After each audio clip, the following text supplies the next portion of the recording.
Now that I've spent some time playing Sniper Elite 3, I'm going to go through one of the campaign missions and give a review, kind of differences between Sniper Elite 3 and Sniper Elite 2. Right now the only DLC available is the Hunt for the Grey Wolf mission, where you get to hunt down and kill Hitler. It looks like it is not available to play via co-op from what I've heard, which is kind of too bad. So I'll continue down the campaign. Just doing it on Marksman right now, which is pretty easy, but it makes it easy. Ah, no, that's actually not the one I want to do. I am in there. So let me go back really quick. As you can see, there is some difference in the objectives that you can do. There's a number of optional objectives per map. Most of them don't show up until you have done something to trigger that optional objective. So it's kind of easy on some of the maps to miss them completely.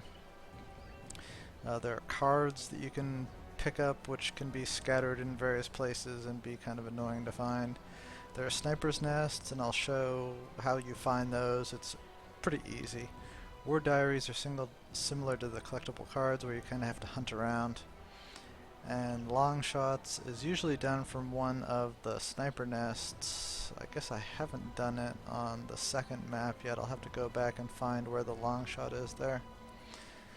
I haven't done this map yet, so it should be interesting going through it. And Project Zoika.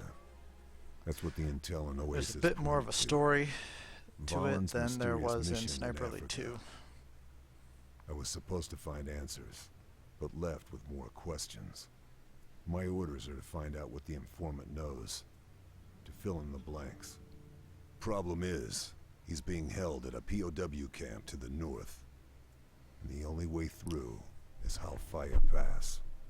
I'm hitching a ride with the long-range desert group, but the Germans have dug in with flak 88s and a heavy motor pool.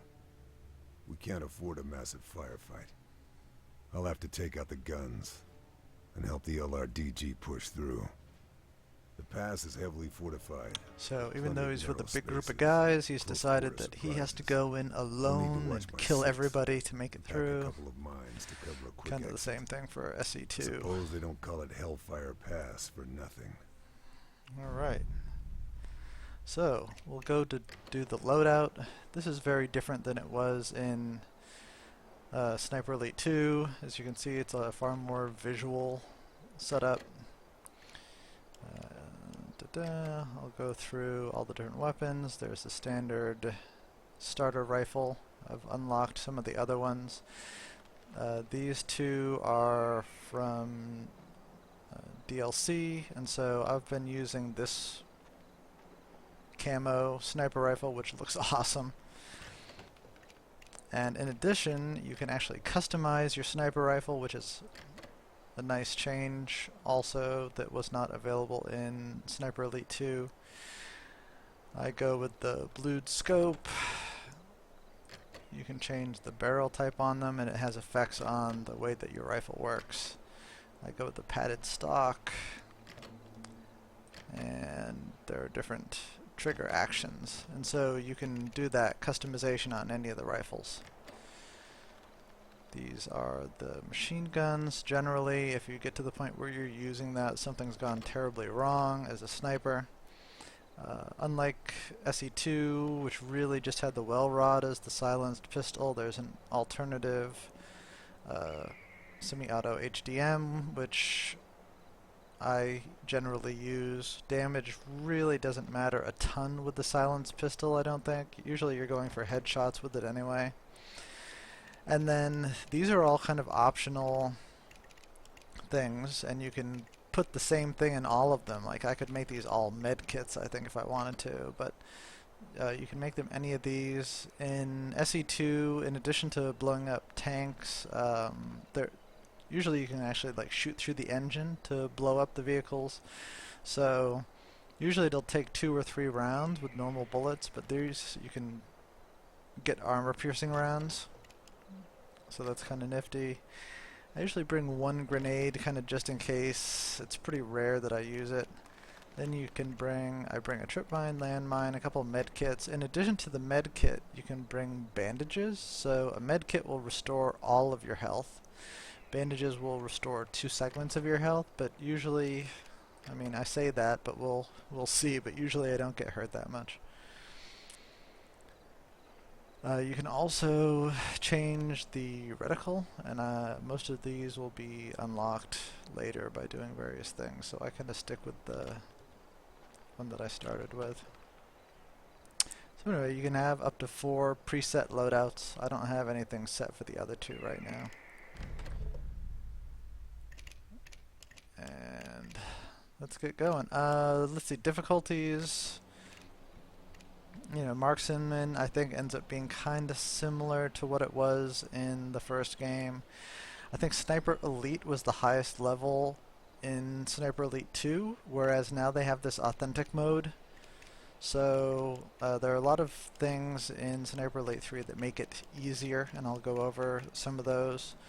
But some of the easy stuff is still in the Sniper Elite difficulty, but the authentic ends up being very much like, I think, the Sniper Elite difficulty in Sniper Elite 2. And then there's the custom that lets you set kind of each of the things very specifically. So let's jump in, see some of the gameplay.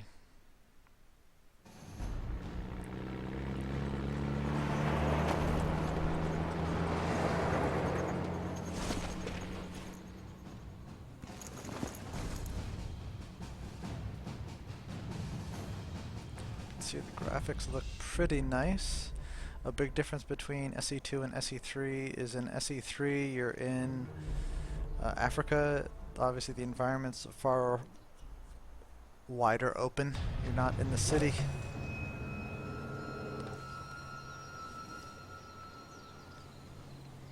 You've got lots of bushes to hide in, rocks to climb. It's kind of interesting.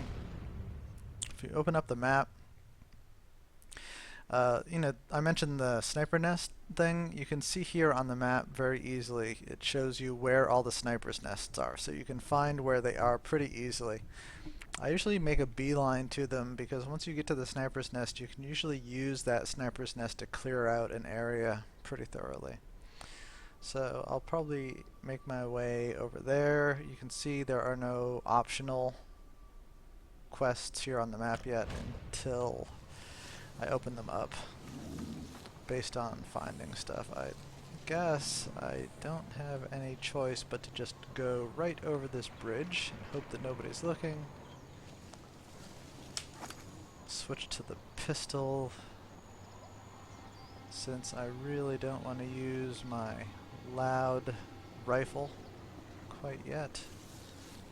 There's a similar concept with noise cover as there was in SE2. So I really prefer to find some noise cover before I do any sniping. Right. Some of the lighting effects are really nice there. Depending on how you want to play this game, some people just play it like Call of Duty and just kind of bowl through stuff. I try to play it more like a Splinter Cell game and take my time, which can be sometimes less exciting to watch. There are usually a lot of nice paths if you spend the time looking for them to get through an area in a stealthy kind of a way versus barging through.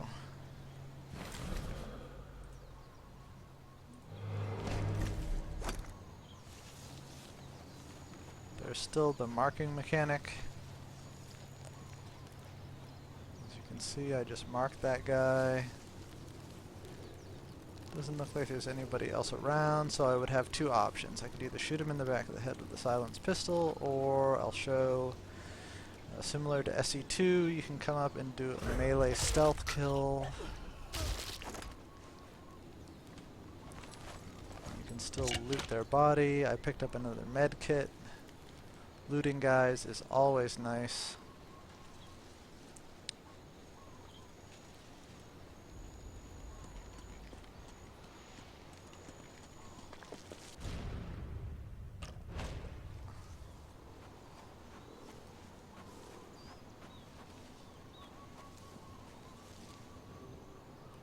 Hiding in the bushes.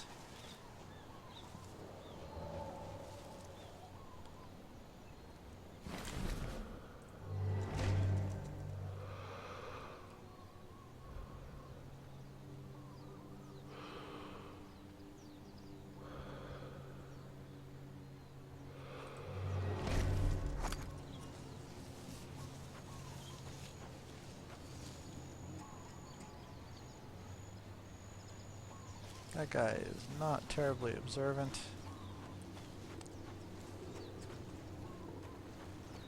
Usually you can vault over. Ooh, that's not good, not good, not good.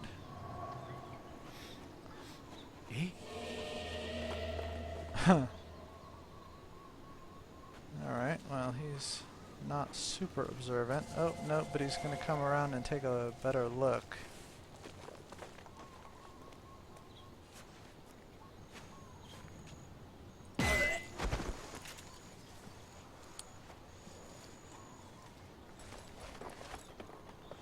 So staying in deep grass makes it take longer for people to notice you. And so that gave me some extra time. Actually, maybe I should pick that guy up. Nah, that's alright. So what I could have done is I can pick him up and carry him and throw him into here so that people won't notice his body. I'm really not super concerned. It's not a big deal if they notice he's dead, even though it kind of should be, but it's not. So I'll probably just sneak up and stealth kill this guy. I think you get a little less experience doing the stealth kill that way than you do shooting them, which is kind of odd.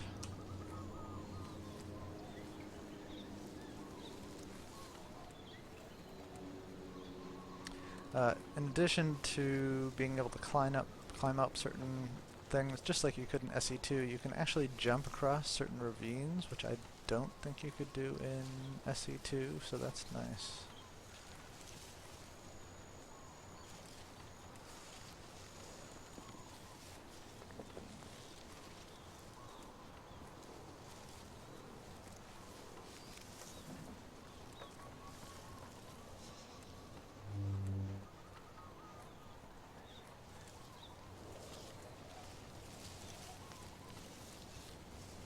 Probably just totally skip some of these guys, but I'm a fan of being thorough.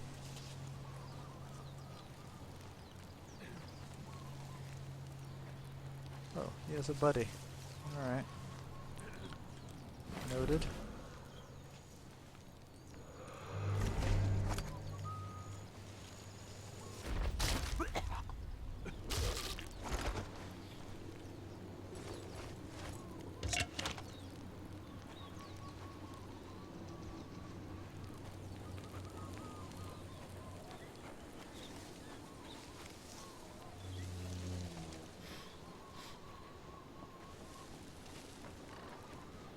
Hopefully he paths over here for quite a ways, so